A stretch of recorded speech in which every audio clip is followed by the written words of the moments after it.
Welcome to the Healthcare Nation podcast. I'm your host, Rick Janata, and we're committed to bringing you thought leaders in the field to discuss what's new and noteworthy in the health sector.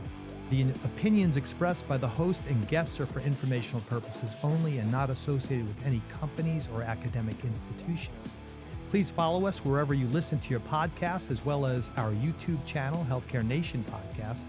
And if you have any questions or want to contact us, please reach out to healthcarenationpodcast.com. This is the Healthcare Nation Podcast. Joe, our producer, and I are going to start on something we call Postscript, which between shows, after shows, we really have an opportunity to catch up what's new and noteworthy that's out there in the health sector specifically. And we want to cover some, what I think would be top of mind, and Joe's curated some items for us to discuss and kind of banter on. So, Joe, what's on your mind? Yeah, I mean, excited to jump in here. So Eli Lilly and company said Wednesday that its experimental Alzheimer's drug, which I'm going to butcher the name, it's something like donut mob. I think it's donanemab. That's better than what I said. It's appearing to slow the worsening of the mind-robbing disease known as, Alzheimer's. So what do you think about this? Yeah, listen, I think this is very promising. First, let me just say, it's not to say there hasn't been other drugs out there. There were two other drugs that were released not too long ago that hit the market. They did show some safety concerns, as does the Lilly drug as well. And I'll talk about that in a second. The bottom line is an 18-month trial. People with early stage Alzheimer's showed a pretty significant improvement, 35% less decline in thinking skills compared to those who were given the placebo. So, Joe, this is really statistically significant. It clears away, apparently, those sticky plaques, beta amyloid plaques that build up they postulate Alzheimer's. So very, very promising drug. Does have safety concerns. I think it revolves around the world of brain bleeds and some swelling. We know that. They all have side effects so far when we looked at this particular class of drugs. The bottom line here is the preliminary results haven't been vetted by outside experts. That's going to happen. And I believe Lilly is going to release more details at an international meeting coming up this summer, and also going to the FDA for further approval and clearance. So very promising, great topic to bring up. Yeah, that's some exciting stuff. The next thing I want to talk about, which I think this is pretty interesting, there was a study that came out basically that said that OpenAI's ChatGPT was more empathetic in answering patient questions than human physicians. So what do you think the implications are for this for healthcare, AI's role in addressing physician burnout? Interestingly enough, I went ahead and just popped this into ChatGPT saying, hey, I'm a doctor. Could you help me figure out how to tell somebody with a cancer diagnosis that they've only got 5 months to live? And it broke down and said, hey, it's really important to be empathetic when you're talking to your patients. Here's the 5 things that you want to hit when you're talking to your patients. So I mean, it's pretty impressive stuff. When you take a tool like ChatGPT, these AI tools, when you deploy them to support healthcare professionals, not unlike what you just described, that's where I think they have real value. But getting back to your initial point, I think the reality is maybe the study demonstrated superior performance and empathy because the computer, right, the AI program isn't constrained by time pressures like human clinicians are when they're going from room to room seeing patients. So I think that's just one piece. But I also think the study highlighted a couple things. One, look, patient experience. If it can improve the patient experience by offering coaching guidelines like you just mentioned in a more informative way, empathetically for docs, even for Qs, anything that increases patient satisfaction is good. Anything that enhances communication is, I think, even better. Also, and this is something that's very important to me, addressing burnout, clinician burnout. If you could use this, right, this technology as a tool to help address clinician, physician, nurse burnout by automating, some tasks, or again, giving cues to stop and take the opportunity to really focus in on a patient, I think that's a very, very positive thing. Yeah, I think to add to that, one of the things that I think ChatGPT is really good at right now at its current stage is helping you with an outline on how to say something better. It might not be like the word for word best way to do it, but to allow a doctor who might be struggling with burnout and not have the mental capacity to really sit down and give the thing, the amount of time that it takes to think through how I'm going to speak to this person and what they're dealing through, to give them that, 5-point bullet point outline could be immensely helpful. Yeah. And think about how it could be even incorporated into anything that you might want to give a patient, instructions, et cetera. So I think, again, addressing a lot of the tasks, taking that burden away from clinicians will free up more time for that really important, element of clinician-patient, interaction, which I think has been lacking. But listen, we've got to make sure accuracy, reliability, those are two really important things, and evidence-based information has got to be part of the programming whenever we look at this. I hate to say programming, but I think that's as close as I can come with my level of literacy on the subject. And I also think the ethical issues with respect to informed consent, bias, which is a big issue in all AI systems. They have to be fair and objective. That's the way they will be successfully integrated.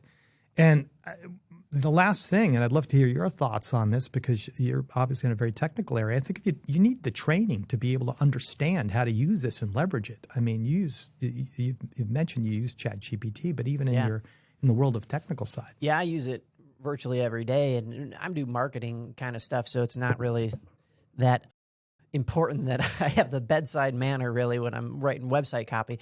But training it is very important. I mean, just making sure you take a couple sentences, like when you're using ChatGPT, for example, just how I even address doing that prompt. Not everybody knows how to do that. Like imagine that you're a physician. Do you understand? And now it's going to answer it like a doctor would. Imagine that you need to be very empathetic and my patient is going through this, this, and this, and recently went through this, this, and this. It will use that information every time you say, do you understand, store it, and give you a better answer as opposed to a generic flat answer. And when you're using ChatGPT and you just say like, how would you tell somebody that they have cancer? You'll get a much different answer than you're like, how would you tell somebody? And if you take the time to say like, my patient's name is Jeff and he lives here and he's got 3 kids and a family and blah, blah, blah. You take the time to put in some information like that, ask the same question, you're going to get a much better result. Yeah, and I think ultimately, the learning part of machine learning and the multiple data points, like we heard from our recent guests, the more it informs these very complex programs, the more accurate and specific it'll be. I think the bottom line with this is, look, the potential for it to improve patient experience by providing, whether it's more empathetic interactions or assisting clinicians in that is a good thing. Yeah. I think too, like I use it for marketing purposes. So I have plugins on my version of ChatGPT that do things and train it with super long prompts. And then I can just put in the word that I want. Somebody needs to develop that for the medical side. Yeah, I'm with you. Pivoting to consumer-based questions, you have been historically bullish on consumer-oriented healthcare and technology's role in it. So I was curious if you could break down for me and the audience here specifically consumer-centric capitalism versus corporate-centric or government-centric in the health sector. Is innovation now shifting more towards a consumer orientation? And can you provide some examples of that in the healthcare sector? Wow. Look, full disclosure, this isn't a political science show and I have no expertise in that, but you're right. I am and have been really more bullish on certainly the tech side that speaks to the consumer aspects of healthcare delivery. I just think that is where things are headed. And there's a reason for that. But first, let me unpack some of what you said.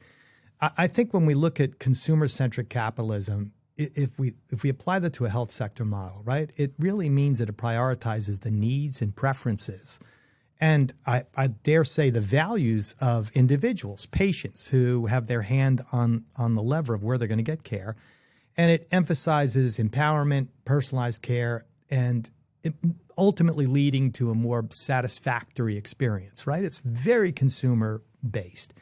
That's very different from, we'll say, a corporate-centric approach, which is more of the interests of a corporation. And in healthcare, that could be insurance companies or private equity-based, et cetera. And that really revolves around profit maximization or saving money. And very different than government-centric, right?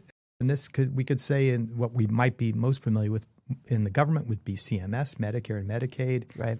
degree of federal state control and how the government plays a role in that. So when I think about where innovation is coming, and that's been really the focus for this chapter of the Healthcare Nation podcast, I really think it's shifting towards a consumer orientation as patients are becoming, number one, more demanding, much more informed, and thus more empowered, right? So we know this is happening with telemedicine services, wearables, and personalized medicine. And I also think that, an add-on to that is the corporations that are responding to that and the consumer-based corporations that are really, I would say, taking advantage of that opportunity. Yeah, I know. Just speaking personally for me, like of those three people making decisions about their care, I lean towards the consumer being the priority Sure. rather than my company that I work for, or, the last person I really want making those decisions would be the government. Yeah. Well, I hear you. All right. But we've got to remember that for, well over 100 million Americans, it's Medicare and Medicaid. So although that approach is changing with Medicare Advantage. Yeah, lots has to change, I think. So why is there a rise in consumer-centric capitalism in healthcare? What about the shifting power dynamics between consumers and businesses? Yeah, I think that's a great question. It's driven by a few different factors, right? And we just kind of mentioned this. One is, in the quest to improve patient satisfaction. And by the way, healthcare systems, right? Hospitals are also reimbursed or incented to have good patient satisfaction, a good patient experience. So there's already a motivation in there for a lot of health systems to address that and to be more consumer-centric. But I would add to that the availability of all this information, all this data we've been talking about, obviously online, but even beyond that, and the demand for growing personalized care, which I think goes with just individuals wanting to have agency over their own health care, is driving a lot of this and certainly influencing the shift towards that consumer-based. Now, let me contrast that a little bit with the corporate side. I talked about this earlier. I believe the corporate side, healthcare, insurance companies, others that are out there in the private equity world, it's not that they're not going after this, but their priorities are a little bit different and the way they approach it is different as well. Can you expand on the impact of technology and social media on consumer behavior in healthcare? And can you provide some examples of successful consumer-centric companies? Yeah. So let's think about the successful consumer-centric companies first. We don't have to go too far to think about, Amazon, Netflix, Apple, right? They've all demonstrated the value, right, and the potential of how they leverage technology and business models to really address, meet, and achieve that level of consumer satisfaction, right? And really speak to the preferences. On the health sector side, I do think there's companies like Teladoc and ZocDoc, clearly One Medical, that really embrace this consumer-centric approach as well. And when I talked about technology earlier, it's accelerating with the telemedicine side, with everything from make it easier for me with an online appointment to get my healthcare through an interaction on the computer. So a lot driving this and in the technology space. I'd be remiss if I didn't say that social media has impacted consumer behavior as well. There's no doubt about that. That's a whole episode we could talk about. But I think at the end of the day, making this information available has created this level of consumer engagement we haven't seen before. Now, I'll just say one last thing. The credibility and accuracy of that information is really important when we think about source of truth. So I would, again, be remiss if I didn't mention that as well, because there is a lot of information out there.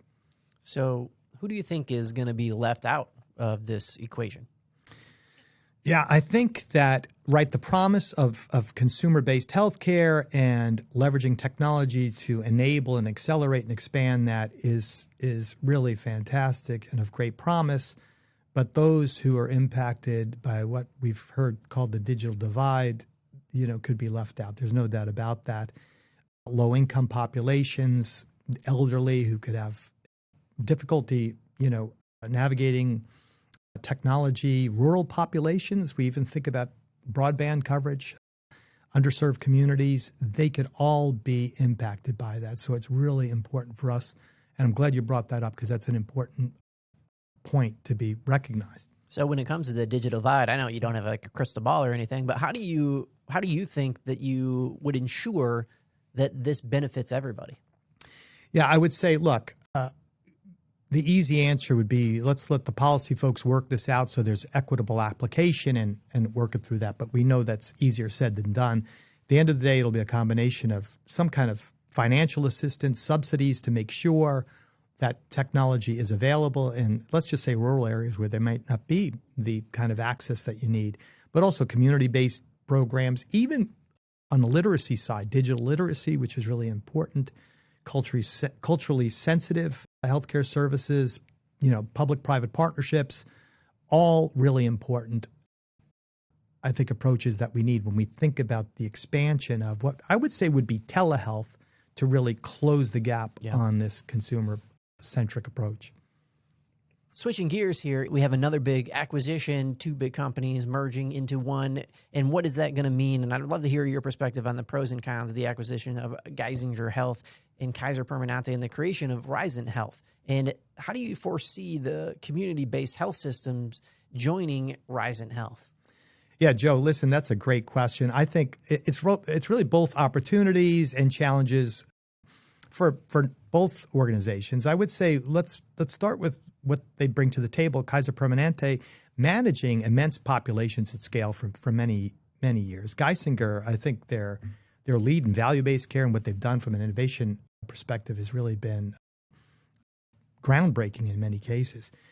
I think the positive side, access, what they both bring to the table, improved patient outcomes. Obviously, I think the potential challenges could include, integration difficulties that come with a loss of autonomy, right? Someone's going to have to give something up. There's no doubt about that. Their ability to collaborate and innovate, will that change? And what are the expectations going to be for the folks that are right now customers or patients in both organizations? Will it be a better experience on the other side? So it remains to be seen. I would say this as a side note. This really does speak to what I've been saying for a few years now, this consolidation across the board of health systems and very large systems, when you think about Kaiser Permanente and Geisinger, into these super regionals. There's no doubt about that. Consolidation is part of what we're seeing, and this is another example of that happening. Yeah, for sure. I mean, just general rule of thumb, bigger isn't always better, but smaller isn't always better. And there's always challenges when you merge. I mean, you talk about things like losing institutional knowledge and how well do the two teams play with each other and all that. So, I mean, we just wish them the best, right? Yeah, absolutely. I'm optimistic. So I think at the end of the day, knowing both these organizations, there's going to be something certainly different, but I also think positive. So next question, the CDC is expected to announce a new COVID tracking system in the next month or so. So what are your thoughts on that? Yeah, listen, great question. Here's the bottom line. Their community-based tracking, they're planning to stop that and go to really a shift in focus towards more severe cases that are in hospitals. So it's definitely a shift. Do you think this is a good sign for where we're at with COVID? I would say this. I think it is an evolution in the, let's say, the recognition, and I'm going to stop short of saying the understanding of COVID now is more of an endemic illness in the way you track that through hospitals versus at the community level. Look, there's a lot in this. One is, I think, because the CDC is going to be concentrating on hospitalization data, they can really look at public health resources and the application of these resources on the sickest patients. That's my thoughts. But I really think that the availability of rapid at-home tests has been a challenge because there's folks who are testing at home. They get these accurate tests, may not be reported out. So the accuracy of what you're getting with respect to actual number of cases in the community may not be all that valuable anymore. Right. People testing positive at home might just say, all right, so I'm not going to work, I'm going to isolate, and then never tell anybody. Right. I mean, that's it. I mean, absolutely. But I would say, again, I think this is an adaptation, right? A new recognition of COVID as more of an endemic illness, right? Moving away from that pandemic kind of mentality. One of the things that's interesting when you look at what's happening in conferences lately is this hospital at home thing is still happening. So what's your take on that? Look, I've always said I think it's the next generation of care delivery, right? When we look at new models of care inside the four walls of a hospital, which will be, I think, in the future reserved for the most critically sick, right? The most acute. And then everything will be distributed out ultimately into the home, have individuals taken care of, again, at their home. Leveraging technology will be, I think, the way it's made safe. And there's a lot, you're right, in the conference world, there's a lot that's out there. We know this in the health sector with startups. There's a lot happening. If you look at the whys, look, when you bring healthcare services directly to patients at home, you overcome so many different barriers. Hospitals are not necessarily the safest places. We know that. It's much more cost effective, and the experience for patients is better. So I've seen that myself now that folks are back at conferences. There's a lot happening and there's a lot of conversation. I just add this to it.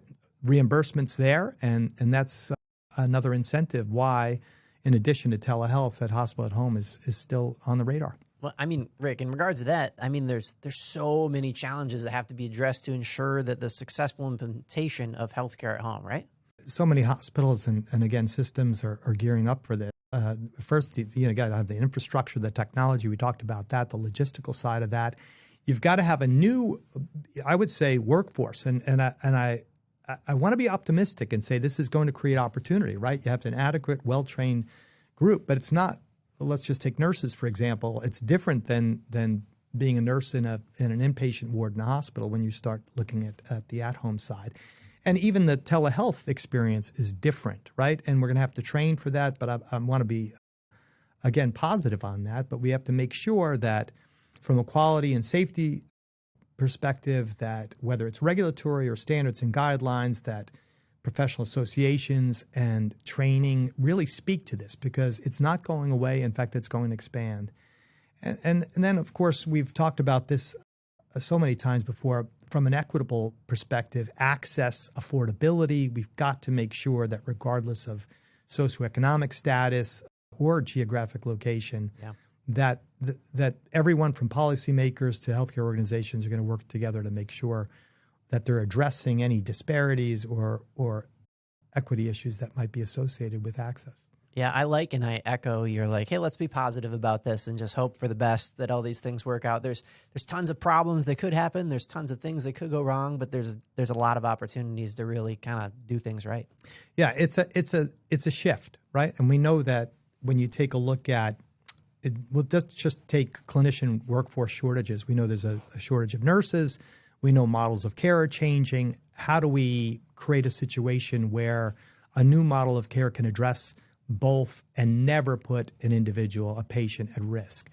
And I think that care at home is one of those areas where it's absolutely an opportunity for us to look at a way to advance clinical care at home that takes into account everything from workforce shortages and technology in a very positive way.